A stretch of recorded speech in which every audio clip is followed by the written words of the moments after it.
Quadratics Review Problem 4. A small manufacturing company makes and sells X machines each month.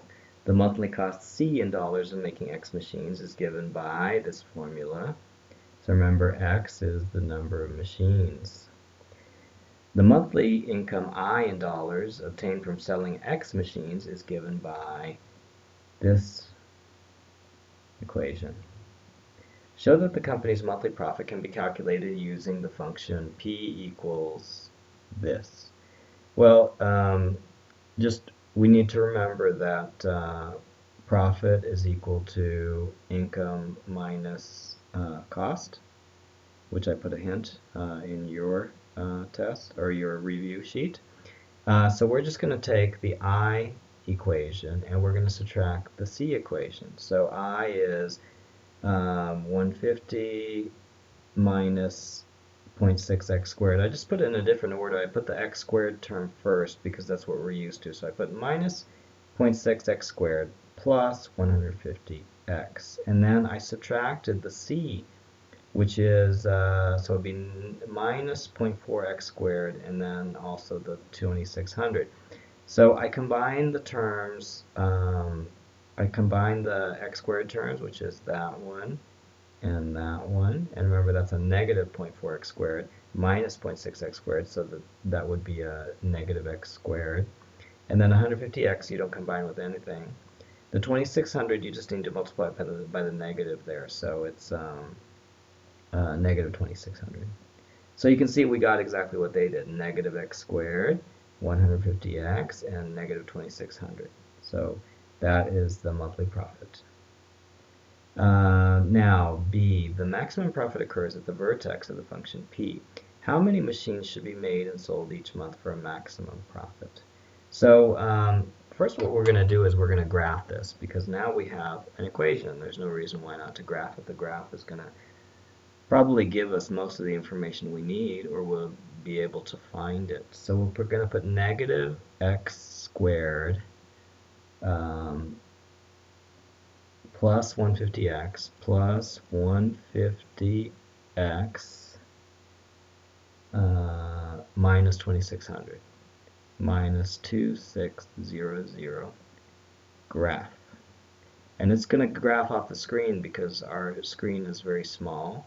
We're probably going to have to change the zoom a little bit. Okay, so let's see.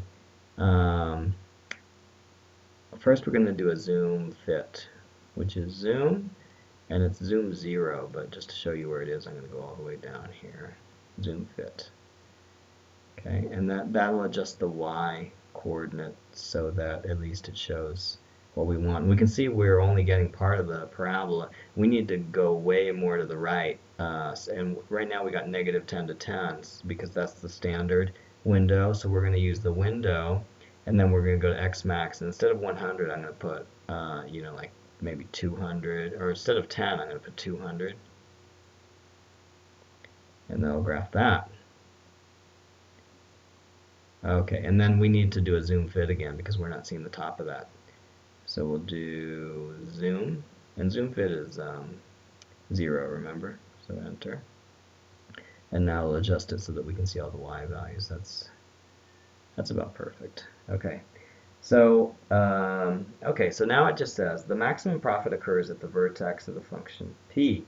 And so that would be right there. So that makes sense. It's the maximum profit. It's the top of the parabola. It's the vertex of the parabola. How many machines should be made and sold each month for a maximum profit? So we just need to figure out where the vertex is. And then we'll know where what the number of machines is, because the number of machines is here along the x-axis. So when you sell 0 machines, you're a negative profit. And then you go along and you sell a certain number of machines here, and then you start making money, and then when you make a lot of machines, your profit starts going down, is what this tells us for some reason. Okay, so how do we optimize? We want to make this many machines. So where is the vertex?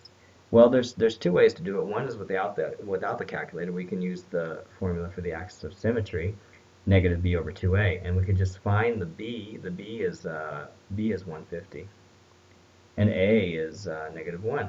So we could use these two pieces of data. We could do negative 150 divided by negative 1 times 2, and that would give us 75. The other way we could do it is we could use the graph, and we could use the second calc function, and then we'll just say we want the maximum. This time it's the maximum because it opens down. And then we'll just put the left bound to the left of the top. Let's see. That's about the top. We need to go to the left of the top, so we'll go a little bit more to the left, and then we'll hit enter, and then we'll go to the right, and we try to go to the right of the vertex. Yeah, and then we hit enter, and then is that your guess? Sure. And it tells us that x equals 75 and y equals 3,025 is the answer. So 75 units is the maximum profit. Now, C. If the company does maximize profit, what is the selling price of each machine? Well, the income for the month is 150x minus 0.6x squared. If we put in 75 in here, then we can figure out how much income do you have when you make 75 machines, and then that'll be like the total income. Okay, so let's calculate that. So it'd be 150 times 75 minus 0.6 times 75 squared. So we'll do that on the calculator. So we'll put in 150 times 75 minus 0.6 75 squared. Is that right? Yeah. And you can't look at the graph and do this because remember, the graph is not a graph of I. The graph is a graph of P, so you can't just look it up on the graph. So the I in this case is 78.75. And then to find the selling price of one machine, you would do 78.75 divided by 75 because we found that number for 75 machines.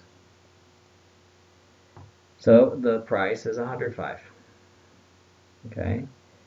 And then finally, it says, given that P of x is equal to x minus 20 times 130 minus x, find the smallest number of machines that the company must make and sell each month in order to make a positive profit. Okay, well, we already graphed it. So, basically they're asking is, okay, what's the smallest number of machines you need to make to get positive? And that would be like right there, right? So it would be about, you could just trace to figure out, what it would be about. Move the cursor down here. There we are at 63 units, 50 units, 40 units, 30 units, and oops, there we go. So about 19 units, maybe 20 units, and that's when we break even. So let's figure out exactly. They're trying to give the answer to us in an easier way because look what they did. They gave us it in the form. Remember in the investigation when we did the form x minus p times x minus q, and when we do that, basically what it says is, hey, there's x-intercepts at p and q here. Okay, so the x-intercepts in this case are at, let's say, x minus 20 and 130 minus x. So this would be positive 20 would make this term 0, and positive 130 would make this term 0. So the two x-intercepts are 20 and 130. So I mark those here. And this parabola, remember, is opening downward. And how can you tell from this? Well, remember that when you get a parabola, you have the a term out front. So actually, I should have put an a term there. And when you have an a term, that if negative, then that means that it's upside down, or it's turning, it's opening down. So like for example here, they had x minus 20, And then the other one looks kind of funny because it's reversed. It's not x minus 130, it's 130 minus x. Well, they were just trying to be tricky there. That's actually x minus 130 times negative there. So that's why that is the opposite order. Okay? So, and since it's a negative value of a, that means that it opens down. Okay? And that agrees with this too. And what do you know? We found in our trace that it's going to be about 20. And here, it's 20. Okay, so what's the smallest number of machines the company must make and sell each month to make a positive profit? Well, 20 would be a zero profit, right? So actually, the smallest number of machines to sell, you could say that it's going to be like 21 machines to make a positive profit. Okay, and remember, you can do that on your calculator also using the um, zero function. So let's look for the 0 point that's close to here. So the left boundary is there, the right boundary is here, and then we guess. And it says it's 20 comma 0, just like we found here. So yeah, maybe we would just say that it's 21 machines so that it would be positive. Okay.